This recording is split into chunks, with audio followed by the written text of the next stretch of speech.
இதை நாங்கள் பேப்பர்கள்ல பார்த்திருப்போம், மீடியாக்கள்ல பார்த்திருப்போம். எத்தனை வாலிபர்களுடைய நிலைமை சகோதரர்களே. போன வருஷம் ஒரு பேப்பர்ல பார்த்தோம், ஒரு வாலிபர் வெளிநாட்டுக்கு போனாரு, நல்ல முறையில் சம்பாதிச்சாரு, பொடியமாரோடு சேர்ந்து இந்த போதைய வஸ்துக்களுக்கு அடிமையாகினாரு. கல்யாண வீடு ஊர்ல பேசப்பட்டுச்சு, இங்க ஸ்ரீலங்கால பேசப்பட்டுச்சு. நாட்டுக்கு திரும்பி வந்தாரு, பெற்றோர் ஆசை ஆர்வத்தோடு இருந்தாங்க, நகைகள் எல்லாம் செஞ்சாரு, மகரையும் செஞ்சாரு, உடுப்புகள் எல்லாத்தையும் வாங்கி வீட்டில் வச்சாரு. பெற்றோர் உடுப்பு வாங்குறதுக்காக வேண்டி பஜாருக்கு போனாங்க. வெளிநாட்டிலிருந்து கொண்டு வந்த அந்த போதை வஸ்துக்களை ரூம்ல வச்சு பாவிக்க ஆரம்பிச்சாரு. அதே நிலைமையில பெற்றோர் வீட்டுக்கு வந்து திரும்பி பார்க்கிறாங்க, வீடு மூடப்பட்டு.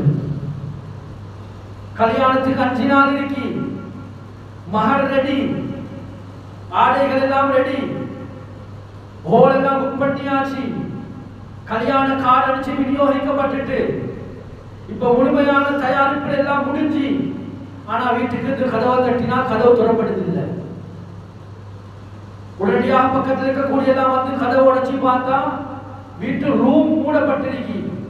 ரூம் உடைச்சி பார்த்தா அந்த வாலிபர் அதே இடத்துல அந்த போதை வஸ்துக்களை பாவிச்சு அது அப்படியே மூளைக்கு தாக்கத்தை ஏற்படுத்தி அதே இடத்துல மூளை நரம்புகள் வெடித்து அதே இடத்துல வஃபாத்தாக இருக்கிறார்.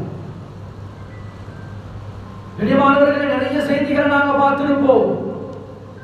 முஸ்லிமாக பிறந்து முஸ்லிமாக வளர்ந்து ஈமானுடைய உணர்வோடு வாழ்ந்து கண்ணியமானவர்களை இந்த போதை வஸ்துக்களை பாவிச்சு பரிபூர்ணமான ஈமான் இல்லாத நிலைமையில அல்லாஹ்வை சந்திச்சிருக்கிறாங்கடா. இவர்களுடைய நிலைமை என்ன? கபருடைய வாழ்க்கை எப்படி இருக்கும்? கடைசியாக சொல்றேன்